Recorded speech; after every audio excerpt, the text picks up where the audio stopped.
On today's episode of Comicstorian, it's Daredevil versus Bullseye. This is the Comicstorian channel where I take some of your favorite trade paperbacks and single issues and I break them down into digestible bites. The purpose of this is to allow you to understand what is going on in the world of comic books without all the extra fluff or the additional panels. You can go add them to your collection if you want to after we're done, or use this so you can buy the next issue. All alterations to the panels, text, and images are to prevent copyright problems, and all art is owned by its respective companies. When we last left off with Daredevil, he accidentally murdered a man and gave up the role of Daredevil. A lecturer showed up to help train him, and now he's trying to figure out how to save Hell's Kitchen without being the Daredevil that we know and love. On top of that, Kingpin has become the mayor and has now entered into a battle with some very powerful individuals while trying to keep everything legal. And while this is going on, all the crime families back in Hell's Kitchen are now battling against each other. And now that the Stromwims are getting very frustrated with the whole situation, they've decided to hire Bullseye. If you like this video, please consider giving it a like, subscribing, and hitting that notification bell. But don't worry, you can stay to the end of the video, see if you even like what I do here. Alright, let's get into Daredevil 18, 19, and 20. What the hell are you doing? Mindy shouts to Izzy, demanding to know why she has 8 people guarding her while Belle is missing. The guards move to calm her as Izzy informs her that there are several people looking for Belle. Tom tries to jump in, but Izzy pulls her hand, explaining to her son and daughter-in-law that she is handling the situation. "I will get my granddaughter back," she says calmly. She stands, explaining that the police won't help them since it's a Hell's Kitchen problem now. And Kingpin has ordered all the police out of Hell's Kitchen. "But if we had proof, they would get involved," she says, leaning over the large family table, speaking to Mindy. Tom stands nearby, beginning to nod. But then he turns, heading towards the door. "Well then, I'll get proof," he says. Izzy rushes after her son, and he stops at the door, telling his mother that he can't just stand around. "I know. Just be careful. I love you, son," she says, pulling him into a surprising hug. Tom finally pulls away and heads out the door. Meanwhile, over at the precinct, Cole steps through the door, glaring at the group of police that are just sitting around doing nothing. They all stop what they're doing, and they look back at the angry detective. "A child is missing, taken by a mobster in a gang war that you're all too scared to stop," he snaps. He looks at them, explaining that people are dying and they're just sitting here doing nothing. "I'm sick of being a bad cop. Our neighborhood is on fire and a little girl is missing, and we know who took her. So which of you are gonna join me and be a cop?" he says. The anger left his voice, and a moment passes before the cops all stand up, finally with him. And Cole actually smiles. "Well, all right, let's do the job," he says, and they quickly head outside to their squad cars. Cole's phone buzzes and he answers it, hearing the voice of Daredevil on the other end. Matt explains that he found the source of the police problem, but they can't focus on that. "I know," Cole tells him, letting him know that the police are moving to find Belle. "We're heading to the kitchen, overriding the order," he explains as they begin to move through the neighborhood. Matt nods as he continues to leap across the rooftops, hanging up after Cole tells him not to do anything stupid. "I want to bring him in by the book. Owls need to go away for this, not just get beat up," Cole says before he hangs up, and Matt nods as he looks out over the city, stretching out with his senses. He reaches down, pulling on the white scarf to cover his face. He knows that Cole won't be able to get answers out of Owl, but I will, he thinks to himself as he pulls that mask on. Meanwhile, over at Owl's hideout, Butch leans back on the desk, his thugs watching their security cameras, warning him about the approaching police. "They got nothing, just don't answer the door," he tells his men. But Cole isn't playing anymore, kicking in the door without hesitation. Butch stands quickly, ordering his men to remain calm as he tells one of the goons to call Owl in the other room. The door swings open, and Cole stalks in with a small group of cops at his back. "Where is he?" he demands. Butch just smiles, pointing out that breaking and entering is a crime. Meanwhile, on the roof, Matt crouches, tuning out Cole's questions to Butch and hearing the goon call to Owl. He quickly phones Cole, asking the cop to meet him out front. Cole rushes back outside to find his partner, aiming his pistol at Daredevil, and Matt pulls up his hands, telling them that the girl is actually in a van that is being moved across the city. "I can't get there on foot. If we get close enough, though, I can find them," Matt promises. Cole nods. "Give me the keys, Green," he says, ordering his partner to lower his weapon. Green is shocked as Cole gets in a car with Daredevil. They activate the siren and they peel off into the rainy night, chasing down a kidnapped child. They move through the city with Matt leaning out the window. He has to cut out all the noise of the traffic. He has to cut out the rain. He reaches out with his senses, straining his ears, hitting a new level of his special power. And finally he hears a voice talking about the girl. "I got him! Straight ahead! Maybe 4 blocks!" he shouts to Cole. The detective nods, getting on the radio, ordering them to lock the streets down, and they finally pull over. Traffic is heavy. It's stopped. Matt doesn't hesitate. He jumps out, running through the rain. Up ahead, he can see them. He sees the kidnapped child. The goons in the van see the cops coming. They begin to move. One gets out of the van, beginning to sprint away. Cole sees him coming. He pulls out his pistol, but Matt shouts for him to leave him. They are finally close to the van, with the door kicked open to reveal a thug with his gun to the little girl's face. "Back away!" the thug shouts. The rain pours down as Cole raises his weapon, ordering the man to drop his gun and let the girl go. "Don't make me," he begins to shout, closing his eyes to focus, his hands shaking ever so slightly. But Matt puts out his hand, forcing Cole to lower his weapon. "It's okay," he says with a nod, putting his hands up and walking towards the goon. The man is shouting, but Matt reaches him with his senses. He can hear the man's heart racing, sense his muscles twitching. He gets closer and he reaches out, and he gently takes the weapon from the goon. The man gasps and he falls to his knees.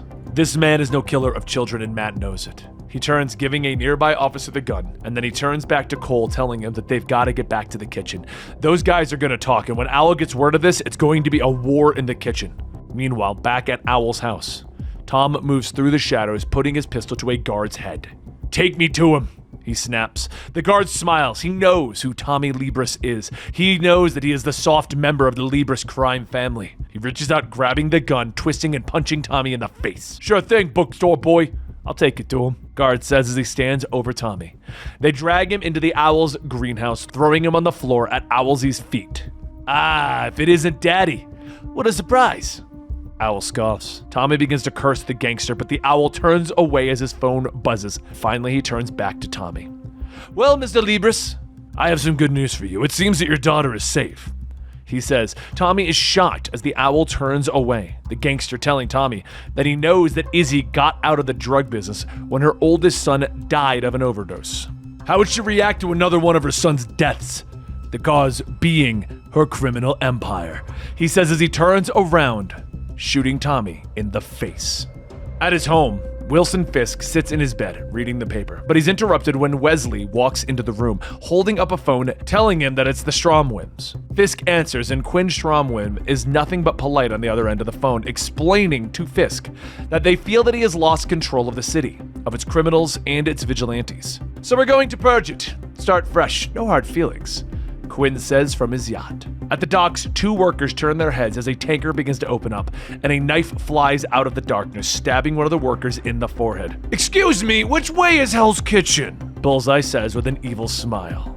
The rest of the squad keeps searching for Owl in Hell's Kitchen. Detective Green isn't happy about it, but they decide to start checking the other gangs to see if Owl is hiding somewhere. The Libris kid is safe, which means the Owl is on the run, he says as they begin to walk back to their cars. An explosion suddenly ripping through the streets. The cops turn in shock as the costumed villains stroll down the road. "Boys, let's tear this neighborhood apart!" Crossbones laughs as he keeps opening fire. Gunfire beginning to rip through the cops as Green shouts for someone to call it in. Meanwhile, Cole and Matt have reached a roadblock, with the officer telling them that no one is allowed back into the kitchen. Something's wrong. He's nervous. He knows this is a dirty order. Matt whispers to Cole, but Cole's phone buzzes and he answers, his eyes widening as Green is shouting at him over the line, trying to warn him before the line goes dead. "Let's go," Matt says as he braces himself, Cole gunning the engine, driving through the roadblock. In his apartment, Hector is looking out at the neighborhood, an explosion ripping through a building a block away, his elderly father complaining about construction, but Hector reaches into his drawer, pulling out his own Daredevil mask. Meanwhile, out on the street, Edmund grabs Sammy, pulling him into a bodega. Bullets ripping through everything around him. They turn back as a woman is trying desperately to pull her baby from a car. Bullets ricocheting all around her. The baby is crying, causing Bullseye to turn his attention to him. "Oh, what do we have here?" he says with an evil sneer, raising his revolver. "God, I hate mothers." I wonder why that is, he says as he takes aim. Sammy rushes out, grabbing the mother, trying to pull her into the store, and Bullseye fires, ricocheting the round off the ground, hitting Sammy in the head. Bullseye smiles, but is knocked out flat as a Daredevil tackles him off the car that he was standing on. He rolls, smiling. Oh, a Daredevil! I love killing those, he says with a grin. Cole whips around a corner into an alleyway, driving fast towards the carnage. Matt shouts for him to turn as his senses catch up, but it's too late and a massive stilt slams in front of the car. Matt is thrown through the window, slamming into the concrete. All right, time for Stiltman to earn his keep, Stiltman says to himself as he chucks grenades at a nearby building. The streets are now a war zone. The few police are trying desperately to shoot at the villains, while Crossbones is launching grenades back at them. Bullseye twists, slashing Daredevil across the chest. Look at you! You're legit now! I'm Daredevil's top baddie, he says with a glee. Hector tries to throw a punch, ordering Bullseye to get out of his neighborhood, but Bullseye blocks the blow, stabbing the man in the gut. Quit toying, we got company! Bullet shouts to Bullseye, motioning towards the group of citizens now all wearing Daredevil masks that are coming towards them. High above, Owl looks down on the carnage, laughing. He turns to his men, telling them that it is glorious, because they can destroy the neighborhood and have all the customers come to them. He leaps off the roof, flying away, laughing with glee.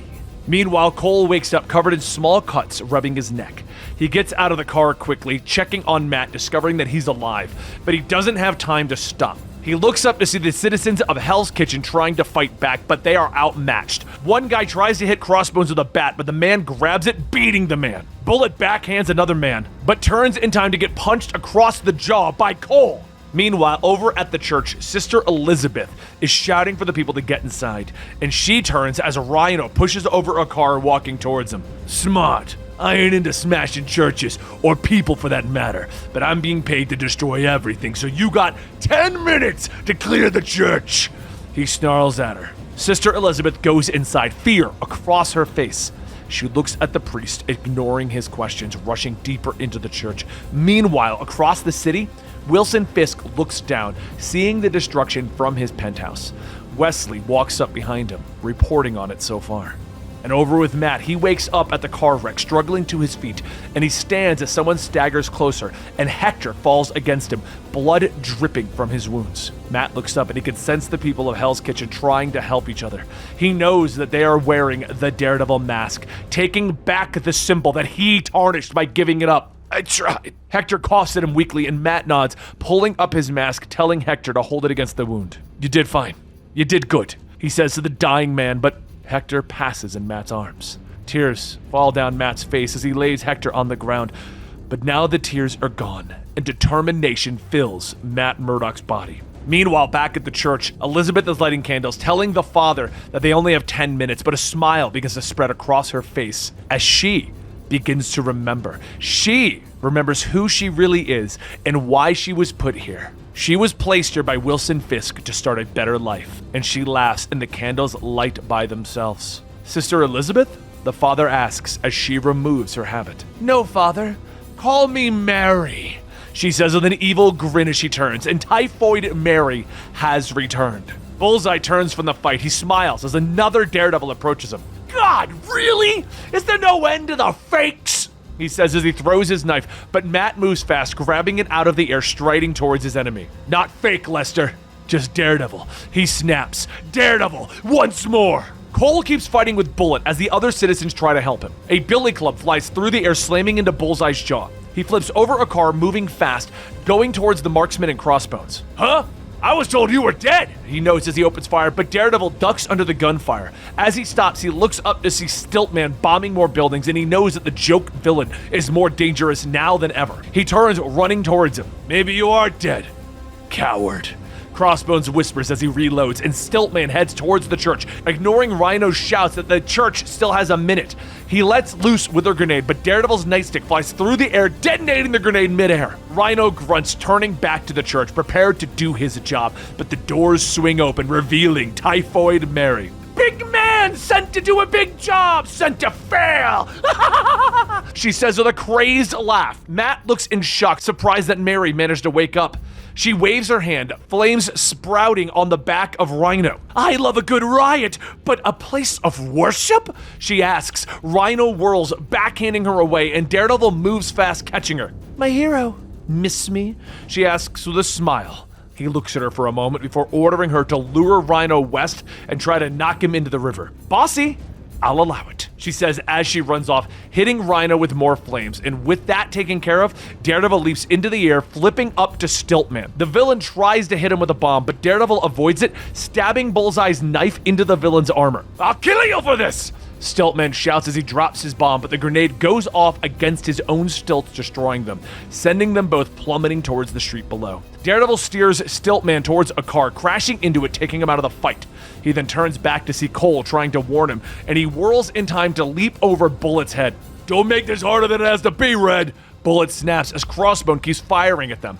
A round slices through Daredevil's leg, causing a grunt of pain to escape his lips. And then he whirls as Owl is suddenly there, slashing across his chest. Back to watch the kitchen burn! Owl hisses with a laugh, and Daredevil rolls away, crouching as the villains surround him, his leg and chest on fire. Boys, I think this might be the real deal.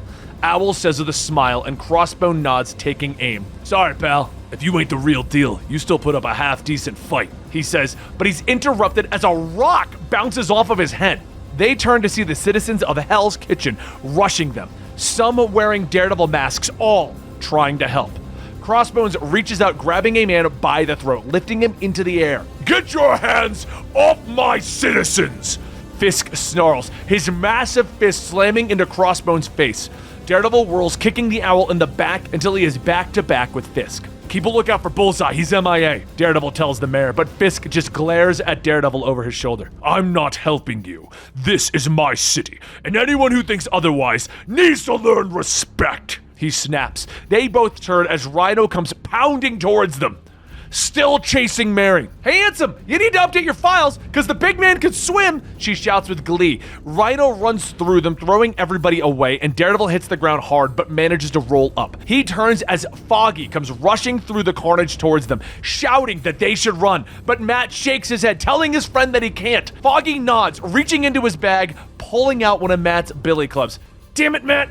I knew you were gonna say that, he says as Matt smiles at his friend, taking his weapons. He immediately twists and deflects an incoming bullet, and then he turns, stepping in the way of his friend and Bullseye. Run, Foggy! Straight behind me in case he fires again. I've got this, Matt tells him, and he steadies himself, ready for the fight as the mercs surround them. He can sense their movements. He can sense their heartbeats. Crossbones and Bullet are first. He flips between the attacks, kicking them in the head, dropping them both quickly. He then whirls with the knife, using it to block another bullet from Bullseye, destroying the blade. Rhino is then rushing them. He snaps the billy clubs together, pulling them apart to reveal the wire that now connects them. He leaps over Rhino's charge, wrapping the wire around his throat and slamming him into the ground. He then whirls and stuffs the knife's handle into his mouth, blocking Rhino's air and putting him down. Bullseye keeps firing, but Daredevil deflects the rounds all around them, stopping the other mercs from getting back to their feet. Bullseye then runs out of ammo, turning and trying to run away, but Daredevil throws the billy club and turns away, aware that it's coming down and slamming into the back of Lester's head. Calmly then walks towards Rhino, pulling the handle out of his mouth and allowing him to breathe again. Fisk stands amongst the carnage, making sure that all the mercs are down, but Owl is behind them, a pistol in his hand. This is my town now, he shouts. But a gunshot goes off, and the weapon flies from his hand. It's over, Owlsy, Cole shouts, his pistol still aiming at the mobster. Daredevil comes out of the smoke, and Fisk turns to Cole, ordering the detective to arrest the vigilante. News reporters rush forward, asking the mayor what happened and why he stepped in to help. I just did what I always do. I helped my city, Fisk tells her, waving off the questions. She then turns to Daredevil, asking if he's the real one. I am. I'm Daredevil. I've spent years defending Hell's Kitchen. I've also been accused of murdering Leo Carrero, Matt says, staring into the news cameras before him. He pauses for a moment before nodding.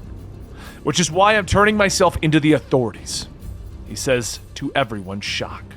And there you have it. The story of Daredevil continues. Now, like I've said many times before, this is a 37-issue storyline, and we just hit issue 20. So if you want to see how this is going to continue, check back next Friday. Like, subscribe so you know when the videos go out. And if you want to get early access to these videos, go ahead and subscribe to our Patreon. For only $2, you get early access to everything that we create if it's done in time. I really do appreciate all of your support just watching this video, going to our Patreon, just a simple like. But if you could do me one last thing, let me know in the comments down below what you think about this Daredevil storyline. Anyway, guys, thank you so much, and I will see you next time, right here.